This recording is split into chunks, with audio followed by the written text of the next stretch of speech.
ወንጌል ነው ክርስትና ማለት ነው። ዋጋህን ተምነህ ጌታ ፊት ብቻ አንድ ቀን በቤማ ፊት እንደምታልፈው ያን ቀን ከአፉ ምስጋና ለመስማት የኢትዮጵያን ሕዝብ ሁሉ ነቀፌታና ትችት የጴንጤውን ማላገጥ ጥርስ ነክሰ ማለፍ መቻል አለብን። አሁን በወንጌል የሚያሾፈው ሌላው አይደለም ወገኖች፣ እየደረሱብን ነው። ነጠላ አድርገው እየደረሱብን ቀደምኩ ብለ ኢየሱስ ያድናል ኢየሱስ ያድናል እንዴት ነው የሚያድነው ሲባል ፍጥጥ ይያልን እነሱ ከነነጠላቸው እየደረሱብን ነው። መዳን በሌላ የለም እያሉ ነው ነጠላ አድርገው።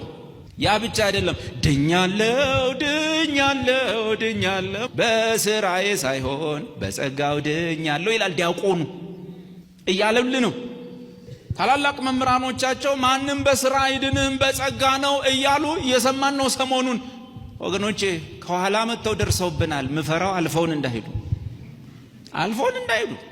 እኛ እዚሁ ቆመን ኮት እንዳረግን እንደፈረዝን ምናምን ሃሌሉያ ማንዱና ማክራባሳሽ ለባዳም ያለ እነሱ ትርድ ብለው ሄደው ወገኔ ነገ ባዶ ቸርቾች ህዝቡ ሁሉ እንደ ኢየሱስ ካዳነማ ዘው አይሻለኝም እንዳይል። ምክንያቱም በጴንጤ መሮታል፣ ሰልችቶታል፣ ግራ ገብቶታል። በላለው ብሎ ሄዶ ተበልቷል። ስንት ነገር አለ ስንት ነገር አለ። ይኸው ስሙ ሰሞኑን ማናችንም በስራችን አንድንም እንዲያቆንማ ክርስቶስ በከንቱ ሞተ በጸጋ ነው ሚዳነው በመልካም ስራው ማን እንደዛማ ከሆነ ለምን ይመጣል እያሉ ዋናው እየሰበኩን። ወገኔ ይሄ ነገር ወዴት እየሄደ ነው? እያሸነፍናቸው ነው እንዳትሉ እያሸነፉን ነው። ለምን ሲባል ጴንጤው እቺን መናገር እየፈራ ነው። በጸጋ ድነናል። ማንም እንዳይመካ ከስራ አይደለም። ጸጋው በምን በእምነት አድኗቸዋል።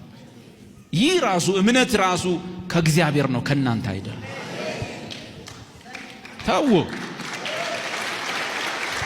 እግዚአብሔር ሆይ ወንጌል ከእንደገና ይቀጣጠል፣ ወንጌል ከእንደገና ይነሳ በድፍረት ያለምንም ፍርሃት። ጳውሎስ መልእክቶቹን ሲጽፍ ማንም ሰው እንዳይመካ በስራ አይደለም። እናንተ ሕግን በመጠበቅ ለመጽደቅ የምትፈልጉ ጭራሽ ከክርስቶስ ተለይታችኋል። ከቸርች አላለም። ቸርች ውስጥም አሉ ማይክም ይዘዋል፣ ግን አለ ከክርስቶስ ተለይታችኋል፣ ከጸጋውም ወድቃችኋል። ምን እንዳለ ታውቃላችሁ? ማንም ሰው መልካም ስራ ጭምር ሰርቶ ነው የሚጸድቀው ብዬ ባስተምር ኖሮ ማን ያሳድደኝ ነበራል? ምን እንደሆነ ታውቃለህ? ጸጋውን ስትሰብክ ስደት አለ። ዛት ሚስ ከሀገር ነቅለው አያባርሩህም፣ ግን ይሰድቡሃል፣ ያዋርደዋል። ይሄን መጠበቅ አለብህ።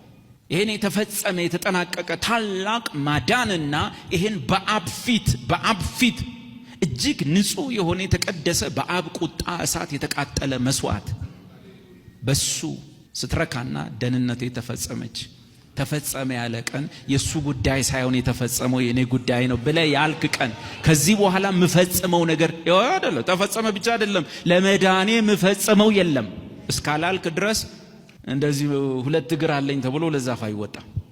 በሁለት እግር ወዲያና ወዲህ መውጣት አወዳደቅህንም አያሳምረው፣ ደስ አይልም አወጣጥህም። አንድ እግር እዛ አንድ እዚህ እግር ደስ አይልም። ጳውሎስ አንዳንዶች ከመካከላችሁ ስለ ሕጉ ራሱ የሚናገሩትን ሳያውቁ እንዴ ይሄ ሕግ የሚል ሰው ሕጉንም አያውቀው። 10ቱን ትእዛዝ እንኳን መደዳ ጥራ ብለው አይጠራም። 3ቱን ጠርቶ ቁልጭ የሚል ሰው። እነዚህ ስለ ሕጉ ራሱ ማያውቁ ሰዎች አለ የሕግ አስተማሪ ሊሆኑ ቀስ ብለው ፈቀቅ ብለዋል አለ። ዛት ሚንስ አንድ እግር ጸጋ አንድ እግር እንደዚህ አይሆንም። ወይ እዚህ ግባ ወይ እዛ ግባ። ኢየሱስ ያድናል ነው ትምህርቴ። ርዕሱን አለመጥፋት በሉት።